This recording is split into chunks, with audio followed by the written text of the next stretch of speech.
Hello everyone, admission of a partner के problem में अगर बैलेंस शीट में इन्वेस्टमेंट फ्लक्चुएशन रिजर्व हो या फिर एडवर्टीजमेंट सस्पेंस अकाउंट हो तो हम कैसे करेंगे।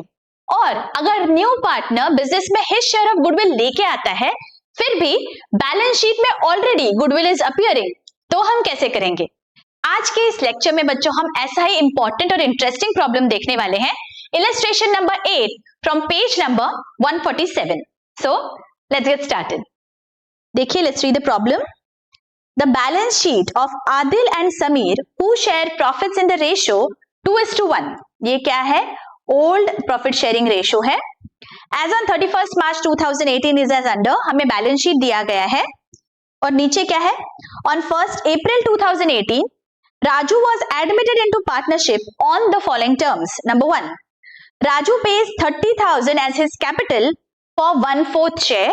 Second, Raju pays 15,000 for goodwill. Okay, अब यहां देखेंगे तो बैलेंस शीट में बच्चों देखो goodwill is already appearing in the balance sheet, फिर भी जो इनकमिंग पार्टनर है उसने भी गुडविल लाया है, ठीक है। And half of the sum is to be withdrawn by Adil and Sameer. Next, RDD is created at 10%, तो डेटर्स के आगे हम स्टार कर देते हैं। Value of land and building is appreciated by 30,000, so land and building को star.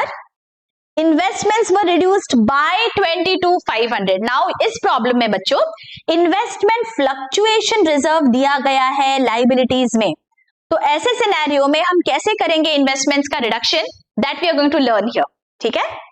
Sundry creditors are to be valued at 62,250, तो creditors के आगे भी स्टार कर देते हैं। And capitals of Adil and Sameer are to be adjusted, taking Raju's capital as base. Raju is the incoming partner. Adjustment of capital is to be made through cash. Prepare revaluation account, partners capital account and balance sheet of the new firm as on 1st April 2018. Right? तो जब भी हमें balance sheet पूछा जाता है बच्चों हम क्या करेंगे, हमारा जो एग्जिस्टिंग बैलेंस शीट है वो आइटम्स हम ट्रांसफर कर देंगे हमारे नए बैलेंस शीट में। तो one by one let us do that. देखो एसेट्स में फर्स्ट आइटम क्या है, लैंड एंड बिल्डिंग है 75,000 एंड इन्वेस्टमेंट है 1,08,000। तो बैलेंस शीट में एसेट साइड पे हम लिख देंगे land and building, inner column में लिखेंगे 75,000 and investment again inner column 1,08,000। Why on the inner column? Because adjustments है, हमने स्टार किया हुआ है ना। नेक्स्ट, डेटर्स है 39,000 एंड गुडविल है 12,000, सो डेटर्स 39,000 हम लिख लेते हैं यहां पे and there is goodwill of 12,000। अच्छा, तो ये जो गुडविल है बच्चों this is already appearing in the balance sheet और नए पार्टनर ने भी उसका शेयर ऑफ गुडविल लाया है, देखो यहां पे हमें दिया गया है and this goodwill is already there in the balance sheet. तो ऐसे केस में हम क्या करते हैं, जो गुडविल ऑलरेडी दिख रहा है ना बैलेंस शीट में उसे राइट ऑफ कर देंगे। व्हाई? बिकॉज नए पार्टनर ने उसका शेयर ऑफ गुडविल लाया है, तो इस गुडविल की अभी हमें जरूरत नहीं है जो ऑलरेडी दिख रही है बैलेंस शीट में। ये जो 12,000 है इसका डेबिट बैलेंस है, राइट, ये बैलेंस शीट में दिख रही है, तो इसे मुझे राइट ऑफ करना है तो मैं क्रेडिट कर दूंगी, तो मेरी एंट्री यहां पे आ जाएगी to goodwill 12,000। You need not pass this entry, this is just for your understanding, ठीक है। और ये गुडविल हम ओल्ड पार्टनर्स के कैपिटल अकाउंट से राइट ऑफ करेंगे। तो old partners Adil and Sameer का प्रॉफिट शेयरिंग रेशियो है 2:1, तो यहां पे हम लिख देंगे Adil account debit, Sameer account debit to goodwill and this is the ratio 2:1। तो लेट अस डिवाइड दिस, तो आंसर हमारा आ जाएगा 8,000 and 4,000. So this we have to transfer in our respective accounts, right? ये हमने क्या किया, गुडविल अकाउंट को क्लोज कर दिया। So गुडविल को यहाँ पे डेबिट बैलेंस था बच्चों और यहाँ पे हमने क्रेडिट कर दिया, मतलब फर्स्ट इफेक्ट मेरे बैलेंस शीट में यहां से मैंने गुडविल को माइनस करके आउटर कॉलम में गुडविल 0 हो गई, करेक्ट। और सेकेंड इफेक्ट मेरे जो पार्टनर्स है उनके कैपिटल अकाउंट को मुझे डेबिट करना है, तो यहां पे मैं लिख दूंगी टू गुडविल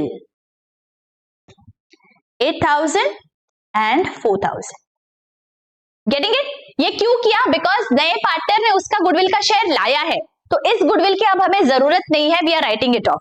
ऑलराइट, अब बच्चों अगर आपने इस तरह से माइनस करके नहीं दिखाया तो भी चलता है, बैलेंस शीट में आपने कुछ भी नहीं लिखा गुडविल के आगे, then to it is okay.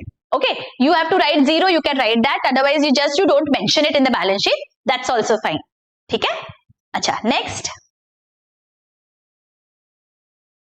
Profit and loss account है 12,000. जब भी बैलेंस शीट में एसेट साइड पे प्रॉफिट एंड लॉस अकाउंट आता है, दैट मींस ये एक्यूमुलेटेड लॉस है हमारा, और ये लॉस जो है ये पुराने पार्टनर्स का है, बिकॉज नया पार्टनर तो अब बिजनेस में आया है, तो जो भी प्रॉफिट्स या लॉसेस है पहले वाले वो सारे पुराने पार्टनर्स के हैं और वो डिस्ट्रीब्यूट हो जाएंगे amongst the old partners in the old profit sharing ratio.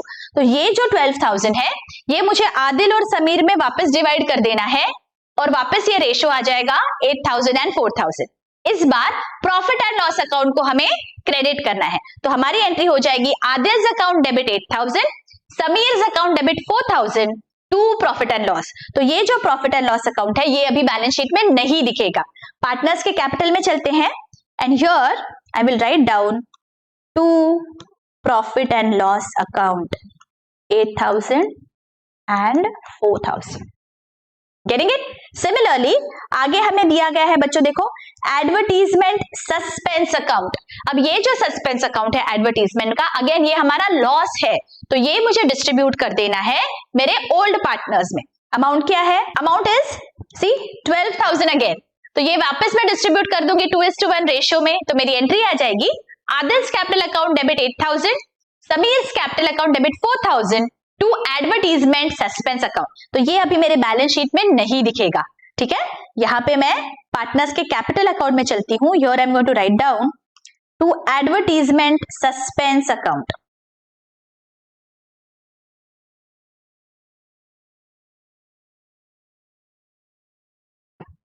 Okay, अच्छा आगे कैश है 30,600. हमें पता है बच्चों दैट जब भी हम एडमिशन ऑफ अ पार्टनर के प्रॉब्लम्स करते हैं कैश के लिए हम अलग से एक वर्किंग नोट बनाएंगे. So here I am going to write down working note for cash और उसमें बैलेंस है 30,600 माय ओपनिंग बैलेंस. और बैलेंस शीट में एसेट साइड पे मैं कैश लिख दूंगी बट अमाउंट अभी मैं नहीं लिखने वाली हूं कुछ भी. Getting it? ओके, आगे let us move to the liabilities side now. Liability side में है कैपिटल अकाउंट के बैलेंसेस है 90 एंड 48,600. तो कैपिटल अकाउंट में चलते हैं and here I am going to write down by balance brought down 90,000 and 48,600. Okay, आगे इन्वेस्टमेंट फ्लक्चुएशन रिजर्व है 15,000 का. अब ये जो रिजर्व है ये तब यूज होता है जब इन्वेस्टमेंट्स में कुछ फ्लक्चुएशन होगा. इसका क्या मतलब होता है? देखो बच्चों, इन्वेस्टमेंट्स ये हमारे एसेट है. Now we don't know whether इसकी वैल्यू बढ़ेगी या कम होगी. अगर हर साल कुछ ना कुछ फ्लक्चुएशंस हो रहे हैं इन्वेस्टमेंट की अमाउंट में, कब बहुत ज्यादा बढ़ रही है कभी बहुत कम हो रही है, तो क्या होगा, हमारा जो प्रॉफिट है बिजनेस का वो कंटिन्यूअसली वोलेटाइल होगा. जिस साल इन्वेस्टमेंट में हमने बहुत नुकसान कर लिया हमारा प्रॉफिट भी कम हो जाएगा. जिस साल हमें बहुत गेन हो गया इन्वेस्टमेंट में हमारा प्रॉफिट भी बहुत बढ़ जाएगा. इसका मतलब हमारे जो प्रॉफिट है वो कम हर बार ऊपर नीचे होता रहेगा. सो ये नहीं होना चाहिए. इसीलिए हम क्या करते हैं, एक इन्वेस्टमेंट फ्लक्चुएशन रिजर्व बनाते हैं. वो क्या है, दैट हर साल हमारे प्रॉफिट का कुछ हिस्सा हम इन्वेस्टमेंट फ्लक्चुएशन रिजर्व में अलग से निकालेंगे, ताकि जिस साल हमें इन्वेस्टमेंट्स की वजह से बहुत नुकसान होगा बच्चों, उस साल का जो प्रॉफिट है वो बहुत ज्यादा कम नहीं होगा. उस साल हम ये इन्वेस्टमेंट फ्लक्चुएशन रिजर्व यूज कर सकते हैं. Getting it? हम क्या करते हैं, हर साल प्रॉफिट का कुछ हिस्सा अलग से निकालते हैं इन्वेस्टमेंट फ्लक्चुएशन रिजर्व में, ताकि जो भी डिक्रीज होगा मेरे इन्वेस्टमेंट में उसका जो फर्स्ट इफेक्ट है वो मुझे ये फ्लक्चुएशन रिजर्व में दिखाना है. और अगर फ्लक्चुएशन रिजर्व कम पड़ जाता है तो मैं उस साल के प्रॉफिट एंड लॉस अकाउंट में वो इफेक्ट दिखाऊंगी, लेकिन फर्स्ट इफेक्ट होगा मेरे फ्लक्चुएशन रिजर्व में, ताकि जो भी इंपैक्ट होता है, जो भी प्रॉफिट एंड लॉस में फर्क पड़ेगा वो नहीं होगा. बहुत ज्यादा मेरा प्रॉफिट एंड लॉस ऊपर नीचे नहीं होना चाहिए. Getting it? तो ये मेरा जो इन्वेस्टमेंट फ्लक्चुएशन रिजर्व है ये मेरे बैलेंस शीट में दिख रहा है, तो मैं यहां पे लिख लेती हूं इन्वेस्टमेंट फ्लक्चुएशन रिजर्व. ओके, आगे General reserve 12,000. Again, general reserve is my accumulated profit. So this has to go to my old partners in their old profit sharing ratio. So मैं आदिल और समीर को डिस्ट्रीब्यूट कर दूंगी. So मेरी entry यहाँ पे आ जाएगी. General reserve account debit to Adil 8,000 to Sameer 4,000. तो यहाँ पे उनके कैपिटल अकाउंट में चलते हैं. And here I am going to write down by general reserve 8,000 and 4,000. All right. चलो next.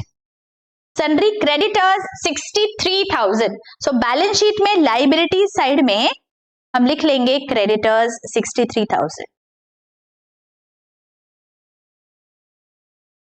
Okay. Next bills payable 60,000. तो बैलेंस शीट में लाइबिलिटी साइड में अगेन बिल्स पेबल.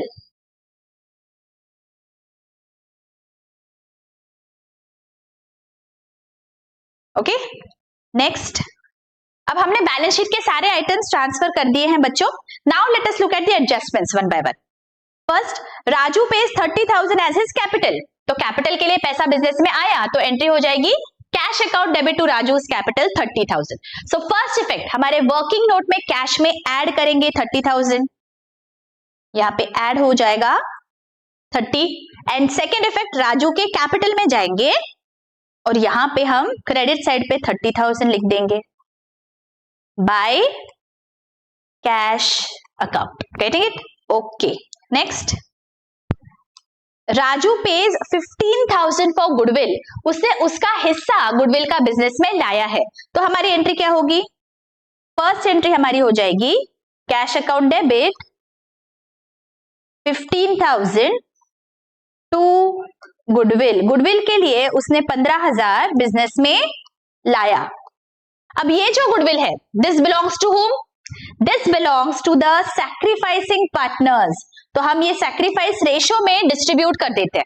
राइट. तो यहां पे लेट्स सी हमें अलग से सैक्रिफाइस रेशो या न्यू प्रॉफिट शेयरिंग रेशो दिया है क्या? देखो इस प्रॉब्लम में हमें अलग से नहीं दिया गया है.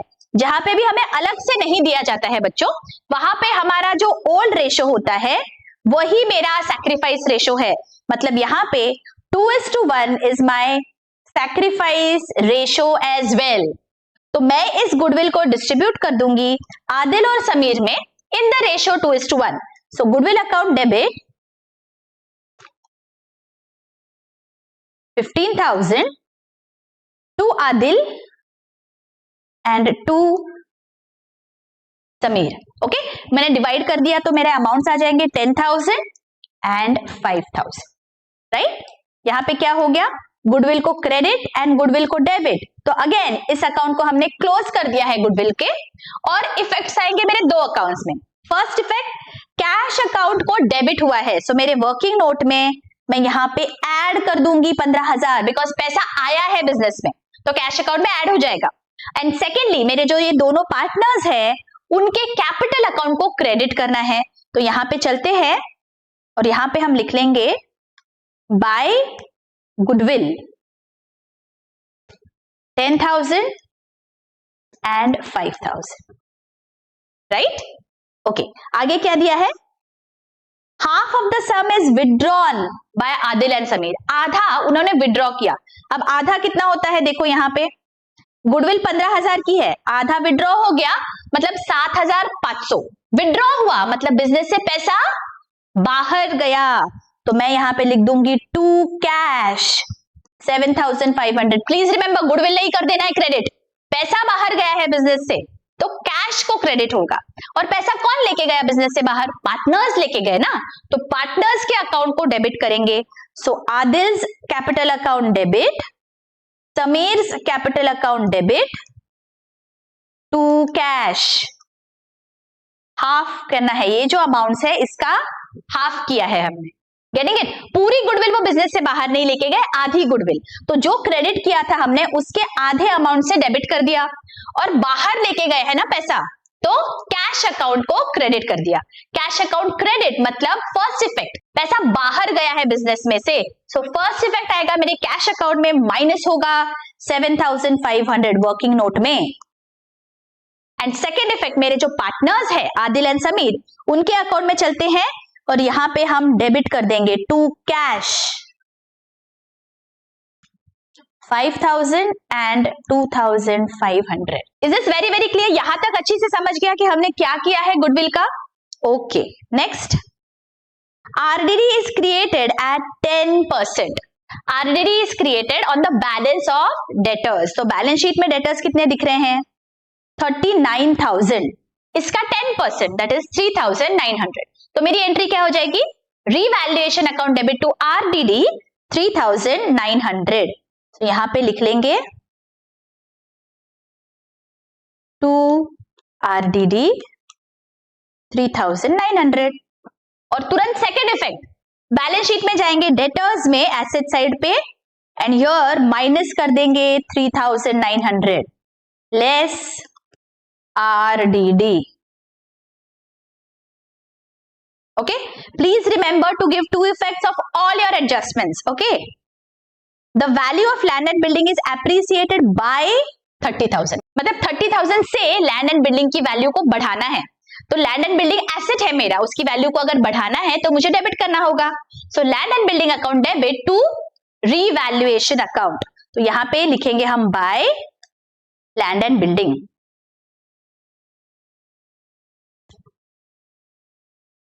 अब इसका सेकेंड इफेक्ट कहां आएगा?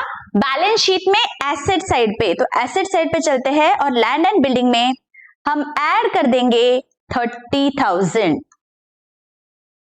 Add appreciation. ऑलराइट, ओके, चलो टिक कर लेते हैं. Next, investments were reduced by 22,500. okay, now be very very attentive बच्चों. ये वाला अलग है एडजस्टमेंट, यहाँ पे आपको कुछ नया सीखना है.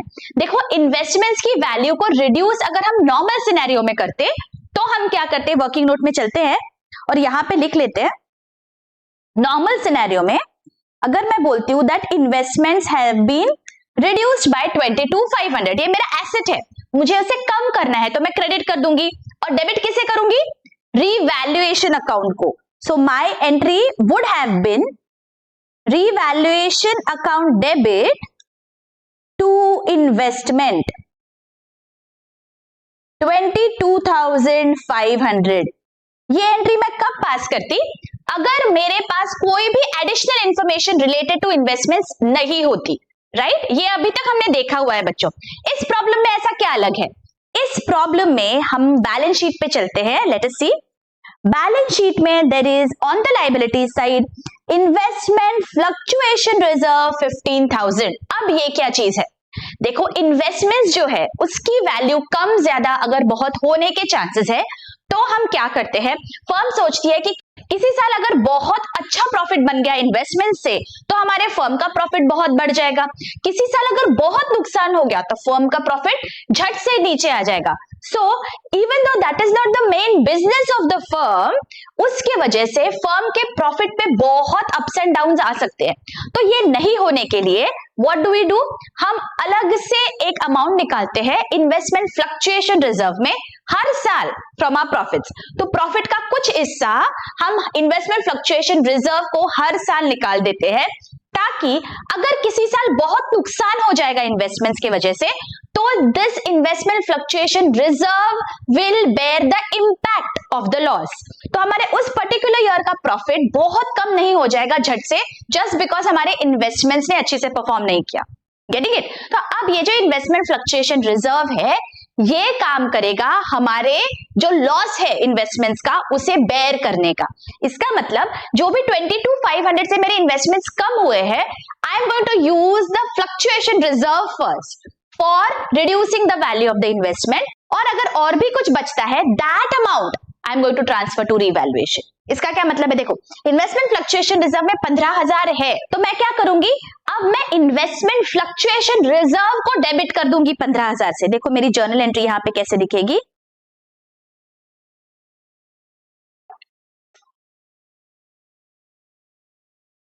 इन्वेस्टमेंट फ्लक्चुएशन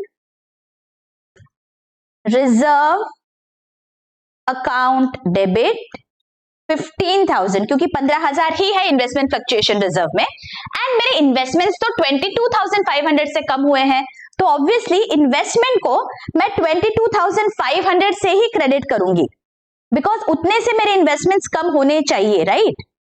तो क्रेडिट 22,500 से होगा। अब देखिए, इन्वेस्टमेंट फ्लक्चुएशन रिजर्व में तो 15,000 ही है, लेकिन इन्वेस्टमेंट कम कितने से हुए हैं? पूरे 22,500 से। तो जो डिफरेंस बच रहा है दैट इज 7,500। ये क्या है? ये इस साल का इन्वेस्टमेंट के वजह से नुकसान हुआ, तो ये मैं रीवैल्यूएशन को डेबिट कर दूंगी। तो यहां पे रीवैल्यूएशन अकाउंट डेबिट 7,500, ये एंट्री आएगी आपकी अगर आपके पास इन्वेस्टमेंट फ्लक्चुएशन रिजर्व दिख रहा है। अगेन आई एम रिपीटिंग, अगर नॉर्मल सिनेरियो होता बच्चों तो पूरा अमाउंट आप रीवैल्यूएशन को डेबिट कर देते, लेकिन यहाँ पे हमारे पास फ्लक्चुएशन रिजर्व है। रिजर्व का नाम ही है इन्वेस्टमेंट फ्लक्चुएशन रिजर्व, मतलब इन्वेस्टमेंट की वैल्यू कम होने की वजह से अगर मेरे प्रॉफिट में कुछ कम होता है तो मैं डायरेक्टली मेरे प्रॉफिट एंड लॉस अकाउंट को या रीवैल्यूएशन अकाउंट को डेबिट नहीं करती हूँ। I am going to use my investment fluctuation reserve for that loss. तो यहाँ पे सबसे पहले मैंने इन्वेस्टमेंट फ्लक्चुएशन रिजर्व को डेबिट कर दिया, लेकिन फिर भी कुछ बैलेंस बच रहा था, वो मैंने रीवैल्यूएशन को डेबिट किया, और जो टोटल अमाउंट है वो मैंने क्रेडिट कर दी मेरे इन्वेस्टमेंट्स को। सो यहाँ पे the investments are going to be credited with the total amount. Okay, normal scenario में भी हम यही करते थे। यहाँ पे जो भी इन्वेस्टमेंट फ्लक्चुएशन में अमाउंट रहेगी जितनी भी, वो यहाँ पे जाएगी, whatever balance is there in the investment fluctuation reserve, और जो बैलेंसिंग फिगर है, balancing figure that will go to my revaluation account. This is a very very important journal entry. I hope you all understood कि क्या logic है। ठीक है, अगर इस सिनेरियो में ऐसे होता बच्चों that investments have been reduced by 14,000, तो आप क्या करते? यहाँ पे अगर 14,000 से इन्वेस्टमेंट्स कम होते तो हम क्या करते थे? हम पूरे के पूरे 14,000 सिर्फ इन्वेस्टमेंट फ्लक्चुएशन रिजर्व को डेबिट कर देते। तो यहाँ पे इंस्टेड ऑफ 15,000 मैं यहाँ पे 14,000 लिख देती। इसका कुछ अमाउंट आती ही नहीं थी 7,500, राइट? बिकॉज बैलेंस है ही नहीं, और इन्वेस्टमेंट्स को मैं क्रेडिट कर देती 14,000 से। Getting it? लेकिन यहाँ पे मेरी जो अमाउंट है that is more than the fluctuation reserve. Reserve सिर्फ 15,000 का है, लेकिन मेरे पास तो 22,500 से इन्वेस्टमेंट कम हो गए हैं, इसीलिए मुझे रीवैल्यूएशन अकाउंट को डेबिट करना पड़ा। अगर 15,000 या 15,000 से कम अमाउंट होती तो मैं सिर्फ इन्वेस्टमेंट फ्लक्चुएशन रिजर्व को ही डेबिट करती, रीवैल्यूएशन यहाँ पे आता ही नहीं। Is this very very clear? Okay, तो चलो अभी हम क्या करेंगे, यहाँ पे जो हमने एंट्री पास की है इसकी अभी हम पोस्टिंग देख लेते हैं कि कैसे होगी। सबसे पहले इन्वेस्टमेंट फ्लक्चुएशन रिजर्व को डेबिट करना है 15,000 से। डेबिट करना है मतलब जो बैलेंस शीट में चलते हैं, और यहाँ पे जो इन्वेस्टमेंट फ्लक्चुएशन रिजर्व है इसका क्रेडिट बैलेंस है, तो मुझे डेबिट करना है मतलब माइनस कर देना है। तो आउटर कॉलम में आएगा 0, right? This is my first effect. Now instead of showing like this -15,000 and 0, अगर आप चाहे तो यहाँ पे आप कुछ भी नहीं लिखेंगे इन्वेस्टमेंट फ्लक्चुएशन रिजर्व में तो भी चलेगा। Both the ways it is correct. You can write investment fluctuation reserve 15,000 in the inner column, -15,000 outer column 0, या फिर आप इसे लायबिलिटी साइड से पूरा ही हटा दो। सेकेंड इफेक्ट देखो कहां पे है, रीवैल्यूएशन अकाउंट डेबिट 7,500। तो रीवैल्यूएशन अकाउंट में चलते हैं और यहां पे हम लिख देंगे to investments 7,500। And third effect कहा जाएगा, थर्ड इफेक्ट जाएगा इन्वेस्टमेंट अकाउंट के क्रेडिट में। क्रेडिट करना है इन्वेस्टमेंट्स को, मतलब इन्वेस्टमेंट की वैल्यू को मुझे कम करना है। तो बैलेंस शीट में मैं जाऊंगी एसेट साइड पे और यहां पे 22,500 लिख दूंगी, less depreciation, outer column 85,500। This is very very clear. बहुत अच्छे से समझ गए इन्वेस्टमेंट की एडजस्टमेंट। अगर यहां तक बहुत अच्छे से समझ गया है बच्चों, don't forget to hit the like button और मुझे कमेंट करके जरूर बताइए कि आपको लेक्चर्स कैसे लग रहे हैं। Your comments really keep me motivated. Thank you so much. चलो आगे। Sundry creditors are to be valued at 62,250। अभी क्रेडिटर्स बैलेंस शीट में कितने पे दिख रहे हैं? 63,000 और हमें 62,250 पे चाहिए, मतलब क्रेडिटर्स की वैल्यू को हमें कम करना है। कितने से कम करना है? 750 से। क्रेडिटर्स को कम करना है मतलब उन्हें डेबिट करना पड़ेगा। तो मेरी एंट्री क्या आ जाएगी? Creditors account debit to revaluation 750।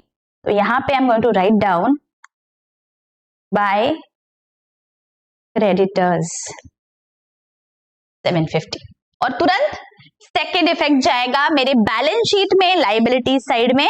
यहां पे मैं माइनस कर दूंगी 62,250 लेस डेप्रीसिएशन।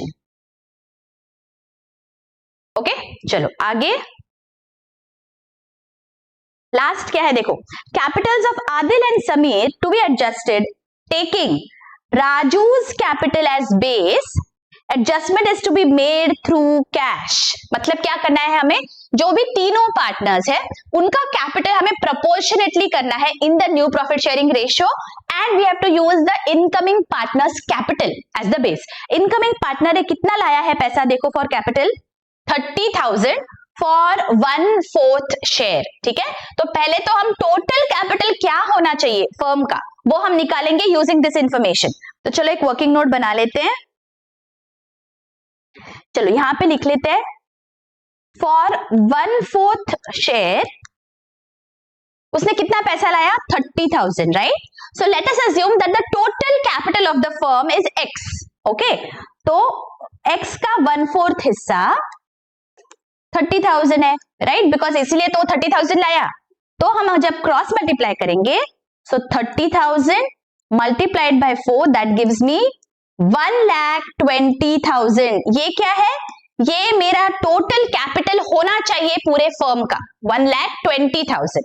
नाउ ये जो 120 है मुझे ये प्रॉफिट शेयरिंग रेशियो में डिवाइड कर देना है ताकि हर एक का कैपिटल मुझे मिल जाए। अब मेरे पास न्यू प्रॉफिट शेयरिंग रेशियो है क्या, लेट अस सी। ये पर्टिकुलर प्रॉब्लम में न्यू प्रॉफिट शेयरिंग रेशियो तो नहीं दिया गया है, लेकिन मेरे पास ओल्ड रेशियो है और न्यू पार्टनर का शेयर है। If I have these two information I can derive my new profit sharing ratio, right? तो चलो new profit sharing ratio calculate कर लेते हैं।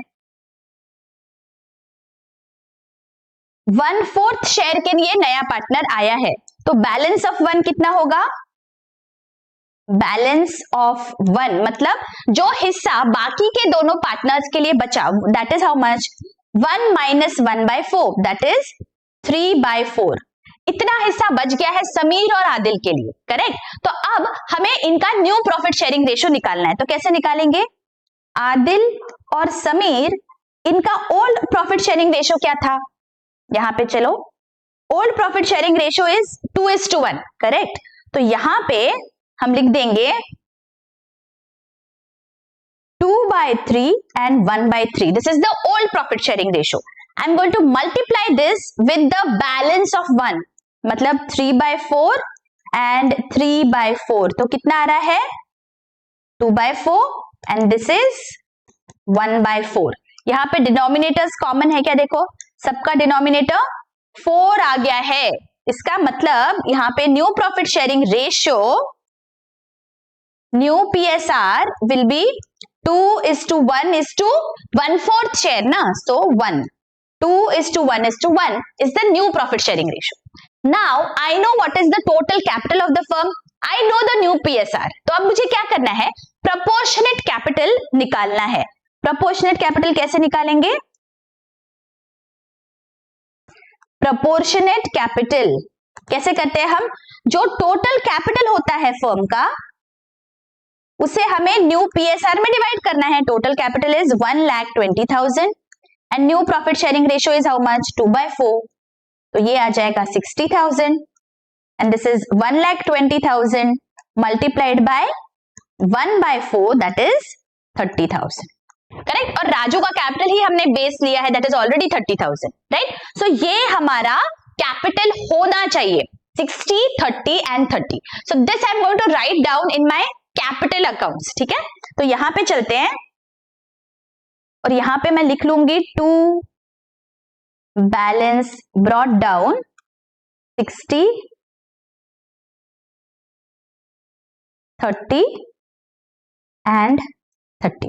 ये होना चाहिए बैलेंस, लेकिन अब एक्चुअली बैलेंस क्या है इन पार्टनर्स के कैपिटल अकाउंट में, वो हमें निकालना है। सो एक्चुअल बैलेंस निकालने से पहले हमें क्या करना होता है, सारे एडजस्टमेंट्स दे लेने होते हैं, सारे एडजस्टमेंट्स के इफेक्ट्स हमें कर लेने होते हैं। तो यहाँ पे हमें रीवैल्यूएशन का इफेक्ट देना बाकी है, तो हम पहले रीवैल्यूएशन अकाउंट को क्लोज करेंगे एंड जो भी प्रॉफिट या लॉस है वो पार्टनर्स में डिस्ट्रीब्यूट करने के बाद we are going to find out कि पार्टनर्स के अकाउंट में आखिर बैलेंस कितना है। Okay, so now let us go to the revaluation account और यहाँ पे let us find out what is the profit और लॉस। ठीक है, तो टोटल ले लेते हैं। क्रेडिट साइड इज 30,750, तो यहाँ पे क्रेडिट साइड का बैलेंस ज्यादा है, that means there is a profit on revaluation. तो मैं यहाँ पे लिख देती हूँ to profit transferred to Adil and Sameer. Okay, profit sharing ratio क्या है, सी 2:1, so we'll distribute the profit in the profit sharing ratio. What is the profit here, 19,350, इसे मुझे डिवाइड करना है 2:1 में, तो मेरी अमाउंट्स आ रही है 12,900, 6,450। इसे I am going to transfer to the partners capital accounts. तो पार्टनर के कैपिटल अकाउंट में चलते हैं and here I am going to write down by revaluation account 12,900, 6,450। Alright, अब हमने क्या किया है, कैपिटल अकाउंट के सारे एडजस्टमेंट्स हमने दे दिए हैं। Now let us find out हर एक पार्टनर के अकाउंट में कितना बैलेंस दिख रहा है। तो यहाँ पे पहले हम टोटल्स ले लेंगे डेबिट और क्रेडिट साइड की फॉर ईच पार्टनर। तो चलो आदिल के केस में कितना आ रहा है बैलेंस, टोटल क्रेडिट साइड की टोटल आ रही है 1,20,900। ओके, और डेबिट साइड की टोटल कितनी आ रही है, लेट अस सी। डेबिट साइड की टोटल आ रही है 89,000। दैट मींस क्रेडिट साइड की टोटल ज्यादा है, तो मैं यहाँ पे 120,900 लिख लेती हूँ। अगर क्रेडिट साइड की टोटल ज्यादा है पार्टनर के केस में, इसका क्या मतलब होता है, दैट मींस पार्टनर का सरप्लस है, और अगर सरप्लस है तो हमें क्या करना पड़ेगा, we will have to pay that much money to the partner। तो कितना देना है, डिफरेंस दोनों का। तो 120,900 माइनस 89,000 कितना आ रहा है, 31,900। ये क्या है 31,900, ये वो पैसा है that we have to return to the partner. हम उतना पैसा दे देंगे पार्टनर को। तो यहां पे मैं लिख दूंगी टू कैश अकाउंट। हमने क्या किया, दोनों भी साइड को कंपेयर कर दिया, जहां का ज्यादा है बैलेंस वो डिफरेंस हमने निकाला, बिकॉज क्रेडिट साइड का बैलेंस यहाँ पे ज्यादा है, इसका मतलब देयर इज अ सरप्लस। मुझे सिर्फ 60,000 चाहिए आदिल के अकाउंट में, अगर ज्यादा है तो मैं क्या करूंगी, उसको उतना पैसा लौटा दूंगी। तो इसीलिए 31,900 I am going to give back to the partner. Okay, similarly Sameer के केस में let us find out what is the balance. Credit side की टोटल आ रही है 64,050, डेबिट साइड की टोटल है 44,500। दैट मींस क्रेडिट साइड की टोटल ज्यादा है, so let us write this down 64,050 and again as the credit side total is more, that means यहाँ पे सरप्लस है जो हमें पे करना होगा पार्टनर को। How much is the surplus, 6450 minus 44,500 कितना आ रहा है, 19,550। This is the amount I am going to pay to Sameer. ठीक है, ताकि उसके बैलेंस में सिर्फ 30,000 रुपीज हो उसके कैपिटल अकाउंट में। Right, is this very very clear. अभी राजू का अकाउंट भी क्लोज कर देते हैं, 30,000 एंड 30,000। तो अभी इसका इफेक्ट कहा जाएगा, देखो हमने क्या किया है, ये टू कैश लिखा है, और don't forget to give the effect. ये फर्स्ट इफेक्ट हुआ, सेकंड इफेक्ट कहाँ जाएगा, हमारी जो वर्किंग नोट है उसमें कैश में से इतना पैसा हमें कम करना होगा, because we have paid that much to the partners. Right, तो हम कैश अकाउंट में चलते हैं and here I am going to write down minus 31,900 and minus 19,550। Please don't forget to do this. Okay, बहुत बार जल्दबाजी में हम ये इफेक्ट देना भूल जाते हैं। ओके, तो ये हमने दे दिया, और ये जो हमारा बैलेंस है ये हमें बैलेंस शीट में लिखना है 60, 30 एंड 30। तो बैलेंस शीट में चलते हैं और लाइबिलिटी साइड में we are going to write down capital account Adil, Sameer and Raju 60,000, 30,000 and 30,000. outer column 1,20,000. Right? देखो हमने बैलेंस शीट में सारे अमाउंट्स ट्रांसफर कर दिए, क्या क्या कुछ बाकी है? देखिए यहाँ पे कैश के आगे हमने अमाउंट नहीं लिखी है, राइट? हमने बोला था दैट ये एंड में हम लिखेंगे।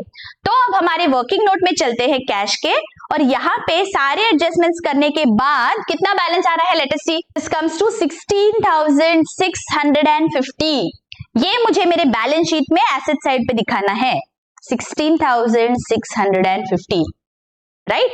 Now I have transferred everything to my balance sheet. Let us see balance sheet के लाइबिलिटीज और एसेट साइड की टोटल क्या आ रही है।